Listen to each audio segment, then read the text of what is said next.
Hello. Welcome to another one of our Sunday programs. I'm Olivia Mattis, representing the Sousa Mendes Foundation. And today we're bringing you a film that I've been wanting to bring you for the past 3 or more years. And finally, I have a chance to share this film with you. I have a personal connection to the filmmaker, Lawrence Jarvik, Dr. Lawrence Jarvik, who goes by Larry. He and I have traveled together throughout France, Spain, and Portugal, retracing the footsteps of Aristides de Sousa Mendes and the families that he saved.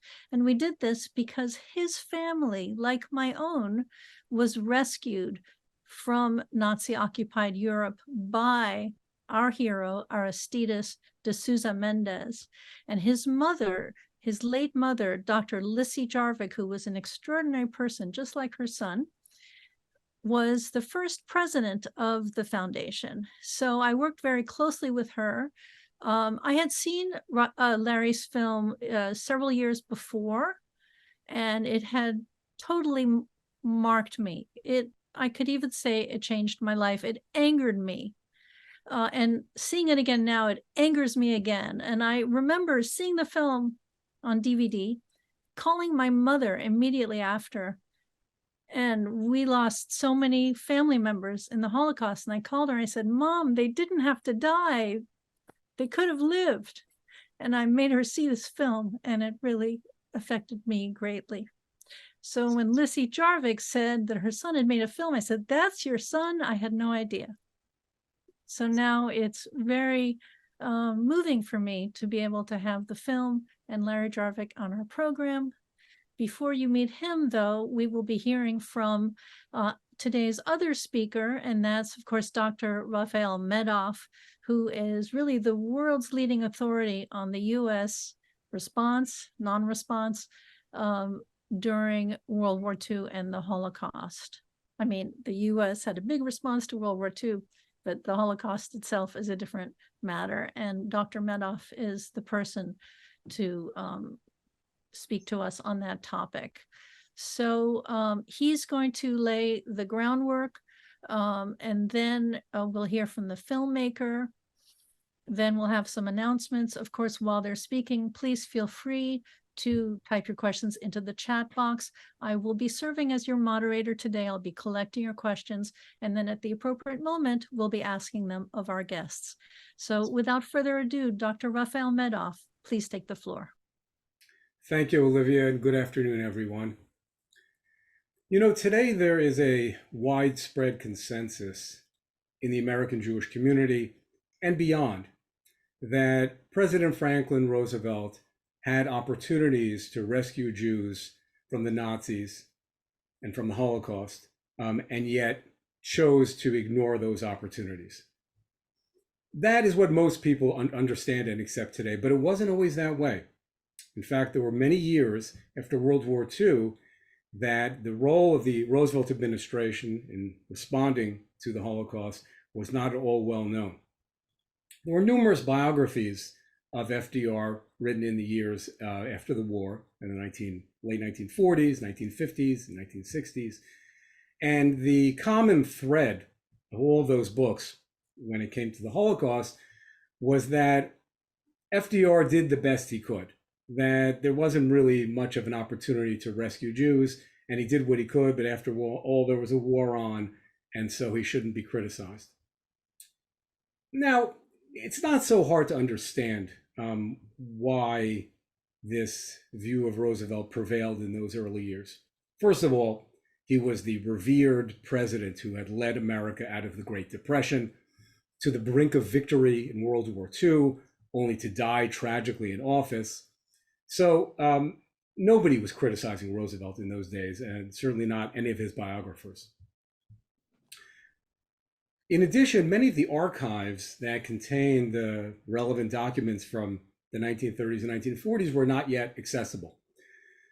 The first books dealing with the question of how America responded to the Holocaust did not appear until the 1960s. So there was a long period there, from 1945 until well into the 1960s, that the conventional wisdom in the Jewish community and beyond with regard to Roosevelt and the Holocaust was generally understanding, certainly not critical. I'm laying this out because I want to set for you the context in which Larry Jarvik's film Who Shall Live, Who Shall Die appeared and why it was so important. The very first book about America's response to the Holocaust only appeared at the end of 1967, and it was not by a historian. It was by Arthur Morse, an investigative journalist. Morse worked for CBS, did a number of important early investigations of things like the dangers of cigarette smoking, other kinds of exposés. He was sort of he did TV programs that were kind of like a forerunners of 60 Minutes. And in 1965, 1966, Morse became interested in the subject of America's response to the Holocaust. He actually began working on a film.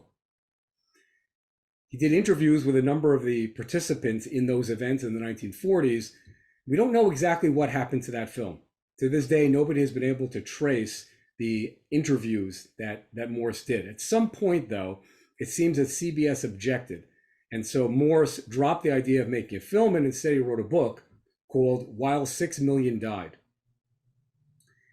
The cover of the book, which you're going to see momentarily, as you'll see, has a subtitle about American apathy. Morse took a very critical view of the Roosevelt's response to the Holocaust. It's a strong book, and most of it still holds up well after all these years. But the point is, it was not until the end of 1967, early 1968, that the very first book about this subject appeared. In the year that followed, there were a few other early efforts by historians to analyze this question of America's response to the Holocaust. Henry Feingold wrote an important early book in 1968 called The Politics of Rescue. There's Morse's book, While 6 Million Died. Professor David S. Wyman in 1968 wrote his first book, which was called Paper Walls. It was about the Jewish refugee crisis before World War II in the 1930s. I know many of you are familiar with Professor Wyman's much later work from 1984, The Abandonment of the Jews. But now I'm focusing on this earlier period because it was during the late 1960s and early 1970s that scholarship on the question of America's response to the Holocaust was still very new. Archives were just beginning to open. Historians were just beginning to take a look. No filmmaker had touched the subject yet. And then along came 25-year-old student filmmaker Lawrence Jarvik to say what others were not willing to say, to interview and to look at events that were so troubling and which even seasoned historians were just beginning to take a look at. We all know how much more powerful film can be than the written word. And I say that as the author of many books, but film is much more powerful typically than a book. And so it was so important to have this early film, Who Shall Live, Who Shall Die. As those of you who have seen the film already know, the most impressive part of it is that Larry Jarvik interviewed individuals who were actually part of the events in the 1940s. Officials of the Roosevelt administration, Jewish leaders, members of Congress, people who were actually there. There's a very big difference in terms of influencing public opinion between a historian writing about what we understand happened and a filmmaker showing the actual people who were part of those events and hearing their words, hearing their recollections about what took place. And that's why what Larry Jarvik did was so important and so pioneering, because at a time when the American Jewish community and the American public was just beginning to take a look at these issues, along came this stunning film which brought the events of that period to life. Who Shall Live and Who Shall Die had its critics, and it had its share of praise. Rereading some of that early criticism now, after all these years, as I did over the weekend, really made me laugh because the critics were so superficial, and and they resorted to such cheap kind of argumentation, name calling, and how could a 25-year-old possibly know? Well, sometimes that's what it takes. It takes a 25-year-old, it takes a student filmmaker to say the emperor is naked.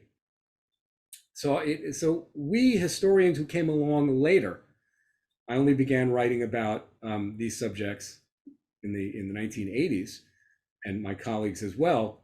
We owe a debt of gratitude to Larry Jarvik because he really broke through that wall of silence that shrouded FDR's reputation and that for so many years kept people from facing up to the truth about a president who we justly revere for what he accomplished, but whom we should not be afraid to look at with a critical eye and to grapple with the difficult and important issues, and especially the lessons to be learned from those experiences.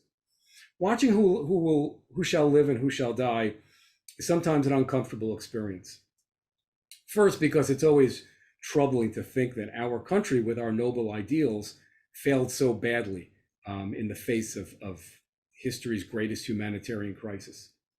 But it's also painful in another way, because Larry Jarvik shed important light on the difficult question of the fights within the American Jewish community, and those in positions of leadership who did not rise to the occasion and speak out forcefully for the rescue of Jews from the Holocaust.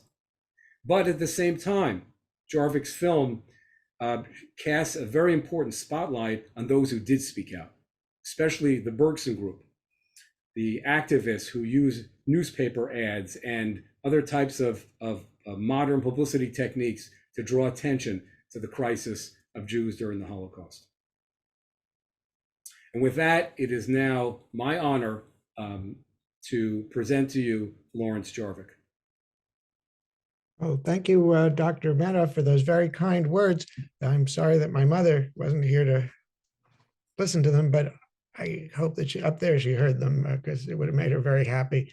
And thank you, Olivia, for doing this. I remember our trips on the pilgrimage for the memory of Aristides de Souza Mendez, who saved our family. So without him, the film would never have been made because my mother wouldn't have been saved and I wouldn't be here.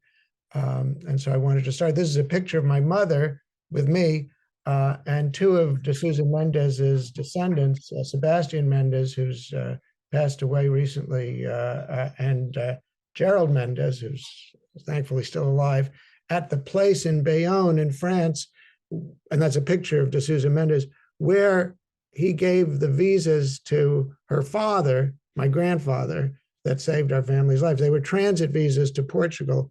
And I put this in not only because my mother was a refugee who was saved from Hitler. And of course, that gave me the idea if she could be saved, others could have been saved. But also because she paid in part for my film. I had a sponsor who became the producer, James Kurth, who was a professor at Swarthmore College.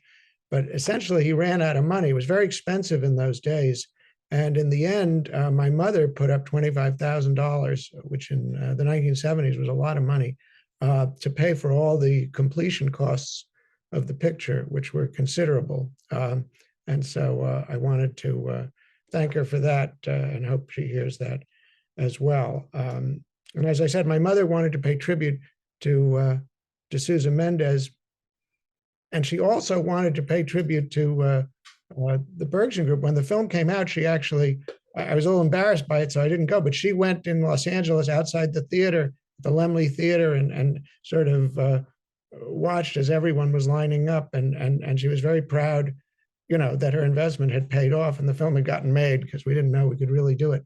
So I think that's a fact that my mother was also somehow making it possible. I know it sounds like the Oscars here, but the other thing is I didn't have any agenda or idea to make Roosevelt look bad or anything else going into it. I really just was curious about if my mother was saved, what could have been done for other people? And so it was really just an investigation. And I did read the Arthur Morse book. Later, I met his widow, Mrs. Morse, and I did see the outtakes or the footage that was from the incomplete CBS Reports documentary at CBS News in New York. Palmer Williams was a producer there who arranged it as a favor to her. That was subsequent to my filming, but before completion. And he had actually interviewed some of the same people, Paley and others, but apparently nobody knows what's happened to that footage. I mean, it must be somewhere. It was on 35 millimeter print. But let's start with Ben Hecht, because I think he's a very important character. And the one thing about my movie that I regret is I didn't do more on him, because he was really the person who made it his mission to save Jews. And he really helped the Bergson group to do what they did. I think he paid for some of it, but he also wrote all the newspaper ads. He wrote 2 pageants, We Will Never Die and A Flag is Born, the first for rescuing Jews, the second for the state of Israel. And he also introduced Bergson and the group to everyone who was anyone. He was the most famous playwright in America. He was the highest paid screenwriter in America. He was a socialite. He knew everybody, Broadway, Hollywood, Washington. And without him, I don't think the Bergson group could have gotten anything done. So I do regret, because he wasn't alive, I didn't interview. He actually wrote about the Bergson group in his autobiography, Child of the Century, in 1953, and also wrote a very angry book about the Kastner case, 1961, called Perfidy. But he wasn't a historian. He was just giving his viewpoint. And he worked closely with Samuel Merlin, who was, again, he's in my movie, and I interviewed him. And he's been interviewed by others, including Claude Lanzmann. And the footage there is in the Holocaust Museum. You can see it now.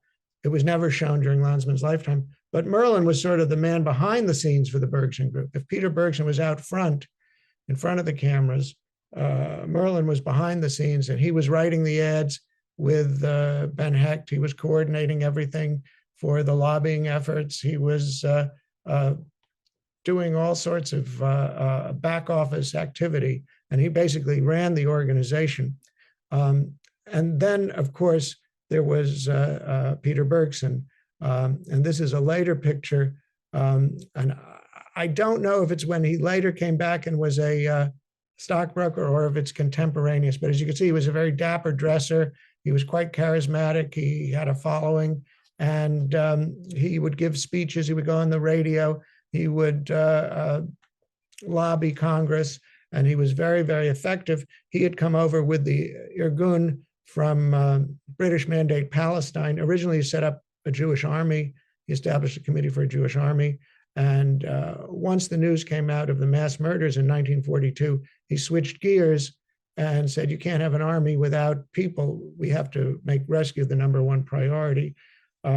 He's been the subject of other films since this, Pierre Sauvage, an excellent film just about Bergson called Not Idly By. He's also done one on Varian Fry. He's very interested in rescue. I think Marty Ostrow had him in his film.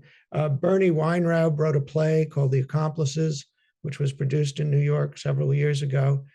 So Bergson has become known, but again, I saw the Ken Burns movie, and I was a little disappointed that his role was sort of downplayed. I mean, he was in it, which was a pleasant surprise. I was afraid there'd be no mention, but he really didn't get the credit that he deserved for overcoming really the reluctance to save Jews. And this was personalized in Breckinridge Long, who was the State Department official, and we have a picture of him.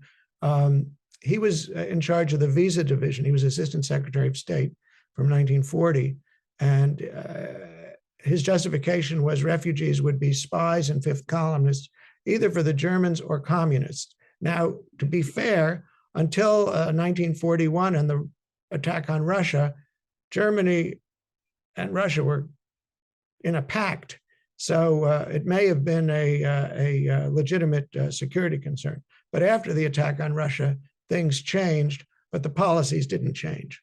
And that was part of the problem. And he would basically stonewall, block, object to just deep six suggestions for rescue. The governor of the Virgin Islands had said he would take refugees into the Virgin Islands, and the State Department shut that down. In the movie, there's the Sosua colony, and it was very hostile. Again, to be fair, the United States was neutral. There was a large German-American community. There were Nazi rallies. My mother said when she came as a refugee in 1941, before the war started, she was shocked that there were Nazis in the Yorkville section of New York, where she lived. I mean, she lived on the west side, but that they had rallies in America. She was absolutely shocked that this was going on. So it wasn't totally, out of kilter to say, wait a minute, there's a problem. However, he didn't want to solve the problem, which, as we saw in the film, it could have been solved in a million different ways. And he was actually the villain in many people's stories, although I believe if FDR had wanted to get rid of him, he would have moved him to another assignment. And then the second major character who's often seen as in a negative light is Rabbi Wise, who was the most prominent Reform rabbi in America, head of the American Jewish Congress. He had died. He couldn't be in my film. I had interviewed his daughter. She didn't want to be filmed, but I did interview Nahum Goldman, who you saw in the film. The point about Rabbi Wise is he had been very active in the 30s and 40s, trying to save Jews and refugees. The Wagner-Rogers bill had sponsored. He'd gotten nowhere at a time when America was neutral and the political environment was a little different. And by then, there was a feeling of hopelessness. Bergson came many years later, and with a fresh set of eyes, he actually came up with a political strategy that did work, unfortunately, too late and too little, but something got done. And if Rabbi Wise had joined forces with Bergson instead of fighting him, I believe many more people could have been saved much earlier. Nahum Goldman was his right-hand man. He was sort of Merlin to Bergson, Nahum Goldman to Rabbi Wise. He was head of the World Jewish Congress, and he was in the film. And as you could see, he gave the establishment point of view about why things couldn't be done. And also he defended FDR against criticism. The loyalty was to the Roosevelt administration and the Democratic Party. Sometimes this was a problem. Rabbi Wise would write letters to FDR, "Dear boss." He withheld news for months that he might have made public earlier. So that was another issue. But I don't think they were mean-spirited. I think they just had a wrong priority and a wrong analysis. Anyway, so Breckinridge Long wasn't allowing anything to be done. The Goldman and Wise, they did have some rallies. They did say, let's do something, but they didn't really have a plan other than forcing the British to revoke the white paper and open British mandate Palestine to immigration, which the British refused to do. So the Bergson group came up with these newspaper ads because it wasn't getting the attention in the mainstream press. They got full-page ads in the New York Times, which you saw in my film, from Bloomingdale's. Ira Hirschman, who was in the film, got those ads in. This was written by Ben Hecht. All the ads were written by Ben Hecht. And the newspaper ads were eventually to lead to a congressional resolution to put pressure on FDR, a resolution which was opposed by Rabbi Wise and also by Congressman Saul Bloom of New York, a Democratic congressman who was chairman of the House Foreign Affairs Committee, very powerful. And he tried to block it and wouldn't let it get out of committee and wouldn't let it get to the floor. And it was a commission to rescue Jews from Hitler. And so it wasn't all Democrats. In my movie, I had Manny Seller, Congressman Seller, and we have a picture of him. And he was pro-Bergson. And there were many pro-Bergson congressmen in the Democratic Party, including Will Rogers Jr. and Adam Clayton Powell and so forth. So it's the Democratic Party was split and the Jewish community was split, unfortunately. So it was quite a struggle. And to mobilize concern, Bergson wanted to have a rally in Washington. Well, all the major Jewish organizations were against it, but one non-Zionist ultra-Orthodox group in New York, and they were the ones who went on the Rabbis' March, which you have a picture of, to Washington. And they presented a petition to Henry Wallace, who was vice president. So even though Roosevelt got out of town because they thought it would be embarrassing for him to be photographed with these rabbis, the vice president took the petition. And this was in October of 1943. This was designed to move that bill through Congress, but it wasn't sufficient to get that done. And so what actually happened then was that the Bergson Group was also in contact with the Treasury Department because the Treasury Department was trying to get money into occupied territory to rescue Jews, and they need certain licenses. The State Department would deep six all the licenses, and Josiah Du Bois, who was a lawyer working there, he's on the left here. He actually wrote a report, which he read to you, report to the president on the acquiescence of this government and the murder of the Jews. This was used essentially to blackmail FDR. It wasn't presented by Du Bois. It was presented by Secretary of the Treasury, Henry Morgenthau, because he had access to Roosevelt, was a long-term friend and a major campaign donor. But Du Bois and Paley both worked in the Foreign Fund Control and Treasury. And basically they said, if you don't act on this, we're going to leak this to the newspapers. So with that threat of bad publicity, namely the newspapers saying that FDR is responsible for the mass murder of Jews because he's not doing anything, he agreed to set up the War Refugee Board January 22nd, 1944. And from there, many things were done. Unfortunately, it was too late because 2 million were dead by November 42. It's over a year later, many more have been killed, but of those still living, the War Refugee Board sponsored the famous Raoul Wallenberg mission to Hungary to save Hungarian Jews. So any Hungarian Jews who were saved, thanks to the War Refugee Board, sent a mission to Turkey to work with Angelo Roncalli, who became Pope John the 23rd. That was headed by Ira Hirschman, who was in the film. And he gave out papers to save Jews in Turkey.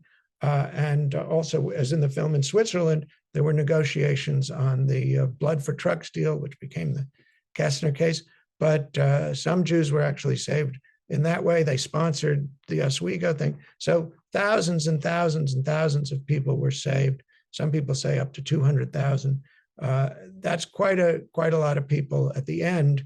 And they also issued warnings directly to Germany to stop killing Jews. So that was also sort of a factor in a few people at the end. When they opened the camps, there were still some people alive.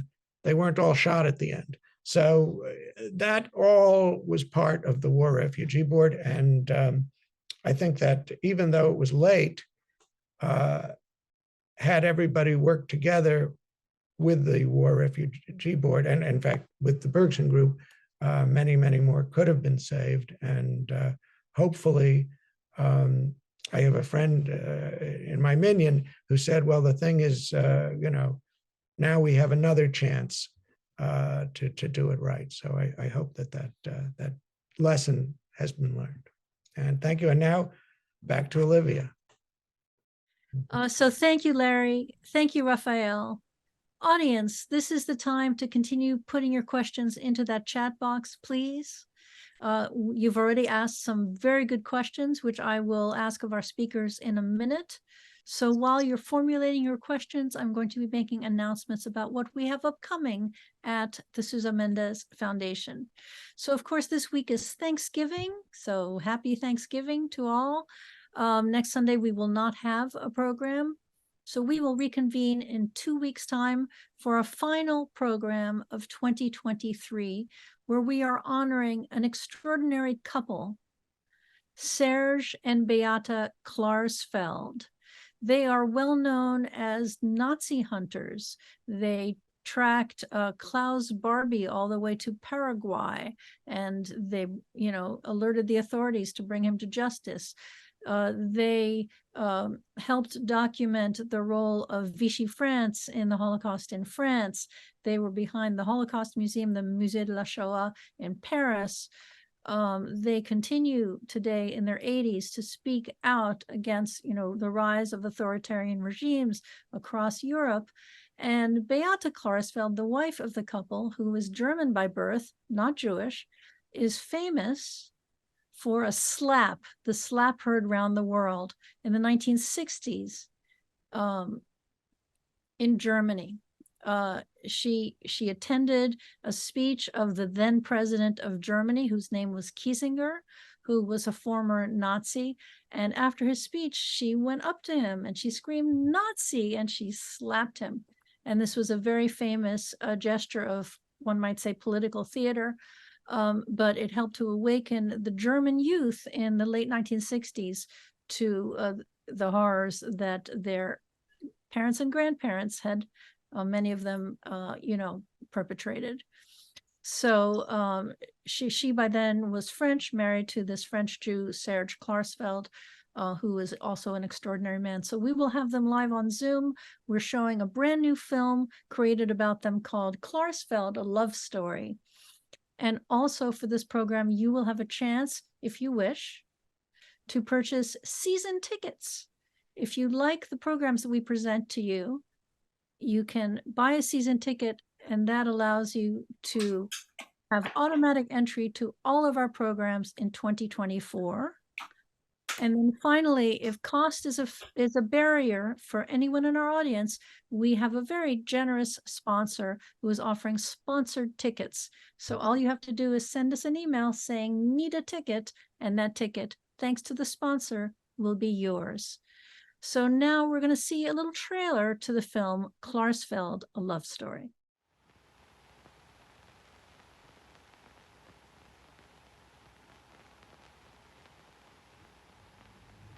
Nous avons réussi à être efficaces parce qu'on était heureux. On ne pouvait pas faire ce que nous avons fait en étant malheureux. Beate Klarsfeld, vous avez décidé de consacrer votre vie et vos efforts à la recherche d'hommes ou de femmes qui sont, depuis la dernière guerre, considérés comme des criminels. Oui, pas toute ma vie, mais en principe, c'est contre l'antisémitisme et contre l'impunité des criminels de guerre que pendant des années, ensemble avec mon mari, nous menons un très dur combat.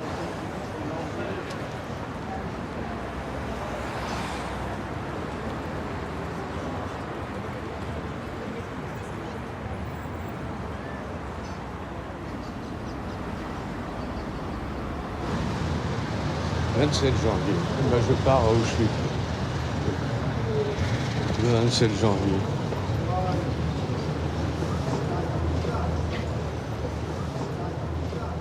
Toute notre existence, à Beate et à moi, Beate, elle représente le peuple ou l'État qui nous a persécutés, mais elle est allée en sens inverse. Moi, je n'aurais rien pu faire sans elle, elle n'aurait rien pu faire sans moi. Ça a été une œuvre individuelle d'abord et puis une œuvre collective ensuite. On commence par ici. Ici.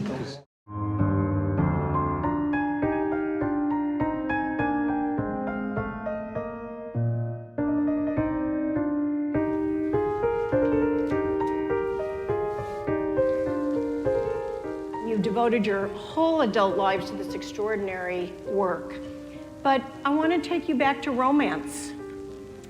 The two of you met in Paris, I believe, after the war. You're a German, you're a Holocaust survivor, Serge. Your father was killed in Auschwitz.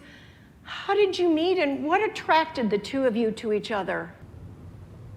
Being a neo-Nazi is not a fine person. it's a threat to civilization, okay? And so that's why what their work, which was of vital importance, is still of vital importance, because it tells the world this is unacceptable. Racism, bigotry, anti-Semitism is unacceptable. Neo-Nazism is unacceptable. Nazis were unacceptable. Neo-Nazis are unacceptable. I think that's why this work, the work of history, making sure people understand the true history, the true facts, what really happened, is vitally important. So one more announcement before we get to your questions, and that is that Hanukkah is coming up. We have this beautiful book called The Journey That Saved Curious George. This is another family, Hans and Margaret Ray, that was saved by Aristides D'Souza Mendes. This book is perfect for any young person in your life. So we'll have information about all of that in the email you'll receive after this program. So now to your questions, and there's some wonderful questions. So one question has to do with the period when the film first came out. First of all, how widely was it distributed? And secondly, can one of you or both of you speak a little bit more about the controversy surrounding the film? I think Larry would be best equipped to handle that. Okay. It was pretty widely distributed. I was very lucky. I had a real distributor, Kino International, which was headed by Don Krim, who was the son of Arthur and Matilda Krim. And unbeknownst to me, Matilda Krim had been active in the Irgun. Like, nobody ever told me anything. So he gave it a first-class distribution at theatrical showings. It was in festivals. It was reviewed in the New York Times by Vincent Canby, et cetera, et cetera. It was shown on WNET in New York in a series called Indelible Shadows, hosted by Professor Annette Insdorf, who I think was at Yale then, but now she's at Columbia, and she wrote a book called Indelible Shadows. So it got a very good distribution. As I said, in Los Angeles, the Laemmle theaters showed it theatrically. And so, I don't have any complaints about that. I don't know what the other half of the question was about. The controversies. The controversy. Well, the controversy was totally unexpected to me because, I knew Bergson was controversial by the time I finished, but when I started, I didn't even know which direction the film would go. I had all these interviews and they were hanging in bins. It was a very mechanical process in the old day. And my wife, I said, I don't know which direction, what should I emphasize? And my wife said, the real story here is the story of Bergson. He's obviously the hero of the story. So it wasn't even intended, but then once that became the center of it, the other things sort of fell into place. But unfortunately, there were a lot of people who were against him from the period. He was very well known, and sort of what happened to him is interesting. Pierre Savage says people don't like rescuers because they make them feel guilty. Well, we saw, those of us who are from the D'Souza Mendes Foundation tours, how D'Souza Mendes was sort of made a non-person. Peter Bergson sort of became a non. He was very, very famous. He was attacked in the Washington Post for stealing money. The FBI investigated him. When he went back after the war, the second thing about Bergson is he was very involved in Israeli politics. So he was with the Irgun faction, which was not the labor Zionist faction.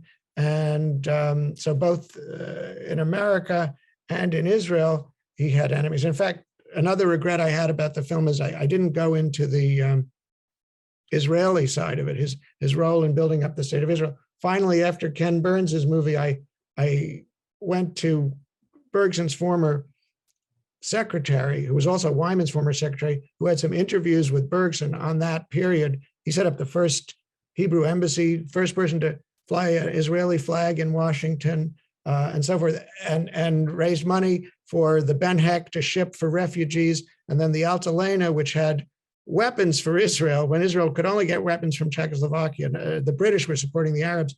And Ben Gurion sank the Altalena, and then put Bergson in jail. So he said the irony was the only people who managed to put him in jail were in Israel. So anyway, this book, I'm just going to hold it up, Auschwitz on the Potomac. It ties it to the Israeli nation. I regret that I didn't go into that because Ben Hecht also was involved in that. So there's a lot of ill will from the labor Zionists. Also, he got into a fight with Menachem Begin and Netanyahu's father. So there was some ill will there. So in Jewish circles, he was a very controversial character as well as in larger things. So I wasn't aware of this when I made the movie, but I found out about it. So he became kind of a non-person. The reason Professor Meadows said we didn't hear about him was because he was sort of erased also because he had done something, that made other people embarrassed, basically, just like D'Souza Mendes. And as I said to Olivia when I did this, at least now D'Souza Mendes is famous in Portugal. There's schools named after him. We went on the tour. There's postage stamps. There's an opera. There's plays. There's movies in Portugal, movies in France, etc. He's totally rehabilitated, and he got buried or symbolically buried because we went to his tomb. They didn't move the body in the Pantheon of Portugal, which is like the Pantheon in Paris, the highest honor you can get in Portugal. But as far as I know, for Bergson, there's no streets named after him in Israel or in America. There's no statues. There's Bernie Weinrab's play. But he's still if you look at the Ken Burns thing, he's pretty much diminished compared to what he actually did. But I was unaware of this when I stumbled into it. I found out afterwards. It was because I was 25, and as I was saying, Bergson was 63 when I interviewed him. I'm 67 now, so I'm glad I did it when I'm young so I can live long enough to do this again. But I had no idea this was controversial. So if I could just add two brief clarifications. It's true, as Larry indicated, the Washington Post ran a rather savage attack on the Bergson Group in 1944. The accusation was not exactly stealing money. The accusation was that the money which the Bergson Group was receiving from its newspaper ads, they typically had a little coupon on the bottom saying you could send in a donation, that money had been unaccounted for. In other words, what the Post did is it raised a question that insinuated that something wrong had been done with the money, but it had no evidence of any actual wrongdoing. And in fact, the Post subsequently apologized. But the damage had been done by running a front page story, making it appear as if Bergson had done something wrong. So that's one. Two, historians who were beginning to research the subject at the time, I've mentioned David Wyman, Henry Feingold, Monty Penkower, and others appreciated what the Jarvik film contributed to this newly emerging field of studying America's response to the Holocaust. The criticism did not come from historians who were actually doing research on this subject. The criticism came from two people in particular, one an author and one a polemicist. The polemicist was Maurice Sirkin, who was a leader of the labor Zionists in the 1940s. And she kind of carried over those political rivalries from the 40s into the 80s. And her articles that she wrote in places like Midstream Magazine attacking Larry's film were essentially rehashing all those old political grudges as if it was still the 1940s and labor rights and revisionist Zionists were still battling, but it was as if she had never left that era behind. And to some extent, that was also true of the major critic of the film, who was Lucy Davidowitz, who I'm sure you all know as the author of the important book, The War Against the Jews. But Davidowitz also came from a distinct political background. She had been active much of her life in the Jewish Socialist Bund. She too had a strong bias against the Bergson people because she perceived them as being on the right wing of the political spectrum. The truth is that these right and left distinctions do not really apply to the Bergson Group. In fact, most of the Bergson Group's key activists, like Ben Hecht, were from the political left, not the political right. But Davidowitz could not forgive Bergson and Merlin for having been connected to the Irgun and Jabotinsky in their earlier years. She wrote a very harsh criticism of the film in the New York Times Sunday magazine and in Commentary magazine, But the criticism was really not well-founded. It certainly was not serious historical criticism. And it didn't stand the test of time. Today, there's a widespread consensus among historians who actually do work in this field that the Berkson Group made a significant contribution to forcing the Roosevelt administration very belatedly to take some steps toward rescuing Jews. So time has ultimately proven much of what the Jarvik film explores, proven it to be correct. Not because Who Shall Live, Who Shall Die is an attempt to propagandize on behalf of the Berkson Group. On the contrary, it interviews figures from both sides. But that's what the critics back in the early 80s couldn't stand, that the Berkson perspective was even getting an airing. So one of the shocking things for me in the film and for some of our audience is the way the Zionists are portrayed as having had preference, obviously, for young, healthy people who could work the land and who were not that interested in rescue per se. And this film is the first time I ever heard that allegation, and I'm wondering if one of you can speak about that. Well, I'll take a gamble at it. The thing is, this is what Merlin was saying, because it was based on the Zionist ideal of the new Jew who was going to be different from the old Jew who was, a religious person in Europe who spent all day in synagogue praying, and there may be some truth to it because, they also were working within the confines of the British mandate, which there was a white paper in 1939 restricting immigration to only certain people. So if you're only going to bring in certain people, you want the young, strong ones who can work on a farm or whatever. I think there's something to that. I mean, I think if there had been no white paper, you might have seen a different approach. The other point is, I think the British role was very significant in this. I mean, Du Bois mentioned it, that the British did not want Jews to be rescued because there was the fear they would eventually get to Palestine. And if, let's say, 2 million Jews were dead by the time this started, and you had 4 million left, well, if you had saved half of those, say 2 million, by now you'd have another 10 million Israelis, which would change the demographics considerably. So unfortunately, I think there was something to that as well. And then there was the other factor, which was in Ellie Matz's book of the Soviet Union. They didn't want anything to interfere with unconditional surrender.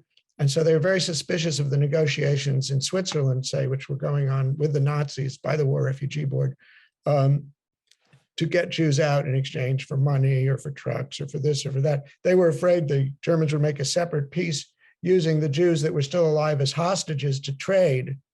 And they didn't want that. So on both sides, both allies had concerns about this being used for different purposes. So, everybody was thinking about other priorities, but the Bergson Group was organizing on that single priority, because they said, if the people are dead, you can't do anything. So that was a shift. And it was also a shift because it was a war. Prior to the war, America was neutral. It was a different situation. The mentality of Rabbi Wise might have been correct. Once the war started, Bergson said it in the film, is it one war? If it's one war, then one front on the war, since the Jews are targeted by the Germans, would be defeat their aim of killing the Jews. That would be a victory for the Allies. But people didn't conceptualize it. The conception was misguided for most of the other people, and he couldn't get enough people to be convinced soon enough to get things going quickly enough. That's the tragedy. I think sometimes the terminology that was used in the 1940s can sound very confusing to us today. And this is a good example. Bergson, Merlin, Hecht would often refer to their opponents in the mainstream Jewish leadership as the Zionists. Now, Bergson and Merlin and the others were also what we would call Zionists. They simply came from the militant wing of the Zionist movement, also known as the revisionist Zionists. those led by Jabotinsky. But when they said the Zionists, what they meant was the mainstream or established Zionist leadership. I have no doubt that the mainstream Zionist leaders wanted the Jews of Europe to be rescued just as much as Bergson and Merlin did. The difference, as Larry just indicated, was that Bergson's group focused very single-mindedly on the issue of rescue. And they were willing to engage in what were, for that time, unconventional tactics like full-page newspaper ads, the march by the rabbis to the White House, and so forth, which the mainstream Zionist and mainstream Jewish leadership did not. So it was, in my view, was a failure of imagination. Those of us who took part in the mass rally for Israel recently may be surprised to know that during the entire Holocaust period, there was only one Jewish protest in the nation's capital calling for the rescue of Jews from Europe. And it only drew this audience of 400 to 500 Orthodox rabbis who marched to the White House. Because in those days, American Jews did not march through the streets of Washington. Times have changed and lessons have been learned. Today, there's a widespread consensus in the Jewish leadership and in the Jewish community at large that yes, when there's a crisis, you march to the White House. But it wasn't the case in 1943. It took a Bergson or a Merlin, outsiders who literally came from Europe and from Palestine and looked at things differently to say something like, hey, let's march to the White House, something that Rabbi Stephen Wise and the other mainstream Jewish leaders would never have considered doing. So there's a question as to why Jan Karski is not in the film. Was he deliberately omitted or you couldn't get access to him? What about Karski? That's a good question. I don't know. I think it was because his story was already known and I had limited time and money. I mean, he should have been in there because he reported directly to the president. Bernie Weinreb has a scene in his play where Bergson meets FDR. That never happened. That's dramatic license. But Jan Karski met with the president in 1943 on July 28th. And he told FDR face-to-face what was going on. He had come from Poland on a mission, first to London and then to America for Polish government in exile. The point is, by that time, people already knew what was happening here. Roosevelt had actually met with Jewish leaders prior, and basically everybody knew, and the policy had been set. And Karski was crushed, and he was tragically depressed for much of his life. And he taught at Georgetown. And I don't know, maybe I couldn't get an interview, but whatever it was, I did subsequently become a big fan. I went to see the play in Washington, and I've read a lot about him, and he's truly a hero.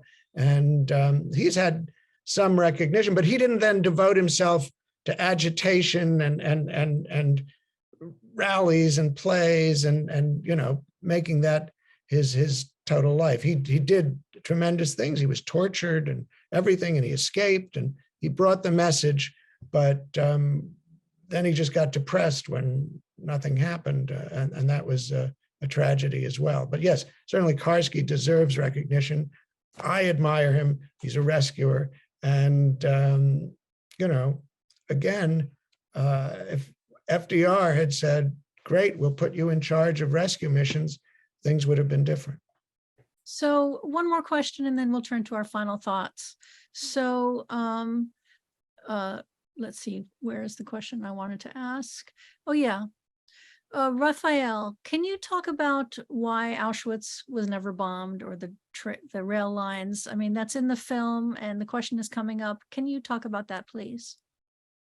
At the time that the film was made, Professor Wyman had recently written a groundbreaking essay in Commentary magazine about the failure to bomb Auschwitz.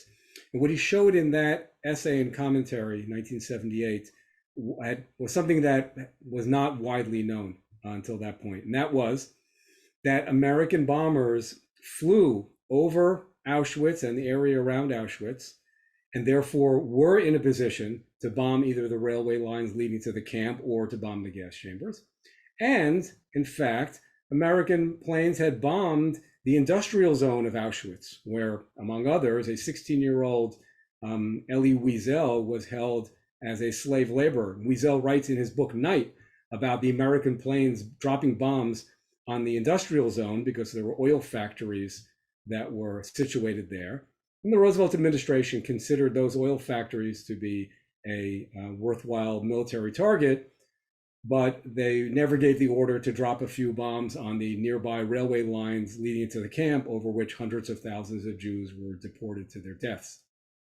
So the great tragedy of the failure to bomb Auschwitz is that the Roosevelt administration had the opportunity. The planes were right there. It would not have diverted from the war effort in any way. In fact, at one point, the American planes accidentally bombed one of the railway junctions that Jewish rescue advocates had been asking be struck. So it remains to this day, as it was when Professor Wyman first wrote about it in 1978, perhaps the most searing aspect of the American response to the Holocaust, because it would have required a minimal effort to have been undertaken. And yet the attitude of the Roosevelt administration was that helping the Jews, even using minimal resources to help the Jews, was not any of America's responsibility. So now let's turn to our final thoughts. And so Larry, let's start with you. What would you like to say in closing to our audience today? Well, thank you all for watching. I do want to credit Professor Wyman personally myself, because he actually was the one.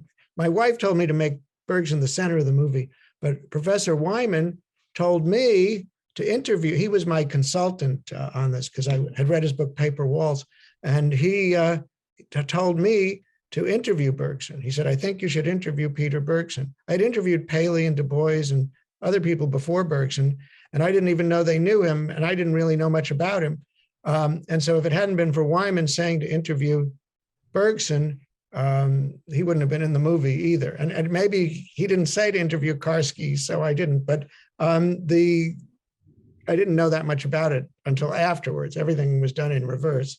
And the second point is, I do think it's very important to see Peter Bergson's life and work in whole and to realize his role in the birth of the state of Israel. And I wish I had done another film subsequently.